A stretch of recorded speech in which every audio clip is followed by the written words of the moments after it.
Everybody loves to take pictures nowadays, but not a lot of people know how to do so and why their pictures are not as good as others' photos. Well, in this video today I'm going to show exactly what you need to know and what to do to take proper pictures.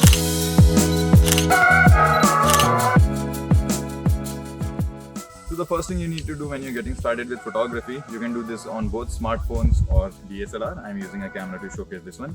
The first thing you need to know is how to use grid lines, and these are really essential because grid lines are the ones that guide you where the things and where the objects have to be, and it can show you the leveling of the photo as well.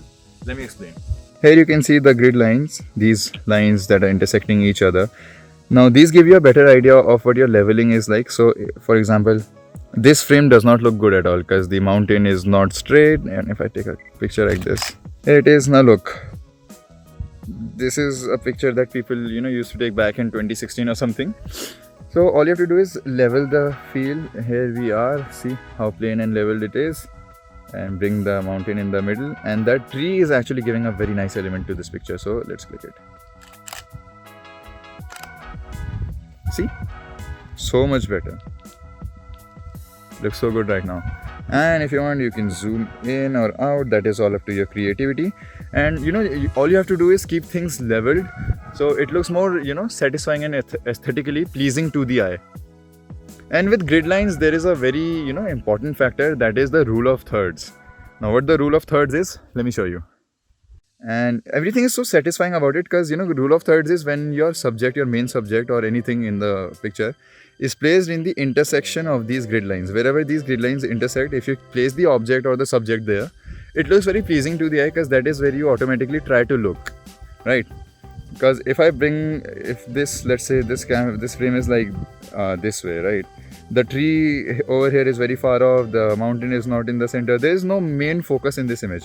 But if I bring this all the way over here, now this tree is in the intersecting lines, so is the mountain, and it is in the middle, and these trees over here also give a good element. So these are the things that you need to watch out when you're using the rule of thirds. And if I capture this image, there we go. So this overall looks very satisfying. And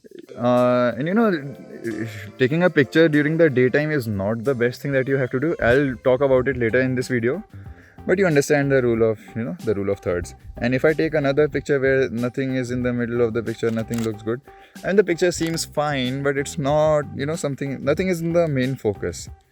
The tree is not in the center, nor it is in the intersecting lines. It does not look pleasing to the eye. So rule of thirds basically is on these intersections all the way here, you need to place something that looks pleasing. And another example I'll give you of rule of thirds. If I'm talking to the camera here, I'm facing you directly, so I'll be in the center of the frame. But if I'm addressing somebody over there, I should be on this side of the frame in between the intersecting lines. I don't know if I am because I cannot see what the phone is recording. And I should leave some space in the frame all the way over here, so it looks more pleasing. You get the sense of direction that I'm talking to someone all the way over there. And same goes if this way, if I'm speaking to someone here, so I need to give some space in the frame here and a little bit of space here behind my back. So now you know that I'm talking to someone over here, and it looks pleasing to the eye. Because if I start talking to someone here, it looks odd because there is a lot of space, there's nothing behind me. And same goes for this. If I'm facing somebody this way or even this way, there's a lot of space behind my back but not in front of my face. It just looks odd in the picture. So follow this rule.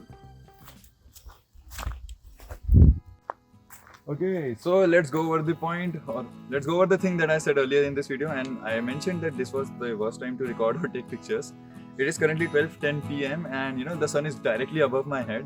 And yes, this is by far the worst time you can pick out to take pictures or shoot videos. Why is that? Because when the sun is directly on the top, your shadows are really, really hard. The sunlight is very hard. Now if you don't know what hard light and soft light is, I will put some text so you can understand it better. So yeah, hard light casts really hard shadows, those shadows which are really, really sharp. And if you're recording a person or shooting and if you're recording a person or taking pictures of anything, so the shadows are not really they're not pleasing at all. They're very hard. And if you are taking a picture of a human, the light is all the way over here, so it will cast dark shadows under my eyes. It will give me like eye bags. I already have them, but in the pictures it will be more intense, I guess. So it will look just worse. My face will look very weird, and my face will look very tired because the lighting is poor. The best time to take pictures or shoot videos is during the sunset and the sunrise. It is also called the golden hour. Why is it so? When the sun is down, you get more softer light, more softer shadows. The scene is very, very vibrant, and everything just looks more pleasing and aesthetic. That is why people really love sunset and sunrises, because of the lighting and the condition. Right. So right now you can see that mountain behind me. I'll move out of the frame. Right. So that mountain that you see all the way over there, I mean, just look at it. It looks pretty good right now, right? But now I'll show you a picture of the mountain that I have taken during the sunset time. So right now I'll put the mountains picture in front of you, and you can see a mountain behind you. Now you have to you can decide on your own which one you find the best. I mean, since photography is all about capturing the beauty of the scene and all, and beauty is subjective. Some might like this, some might not. But 90% of people prefer sunset pictures over this. So yeah, just keep that in mind. So now I hope you have understood about the leveling of the camera, the leveling using the grid lines, using the rule of thirds in the easiest way possible. And you now also know about the timing, which time is the best to shoot or record videos. Now the final thing is, if you want to learn how to use the manual mode, you will have to learn the exposure triangle, which is the shutter speed, aperture and ISO. If you want a detailed video on that, I have already made one, and you can click all the way over here or here, wherever the link pops up. You can click on that and watch that video, learn everything in proper detail. It is a short video technically for that huge topic, but you'll understand what I'm talking about.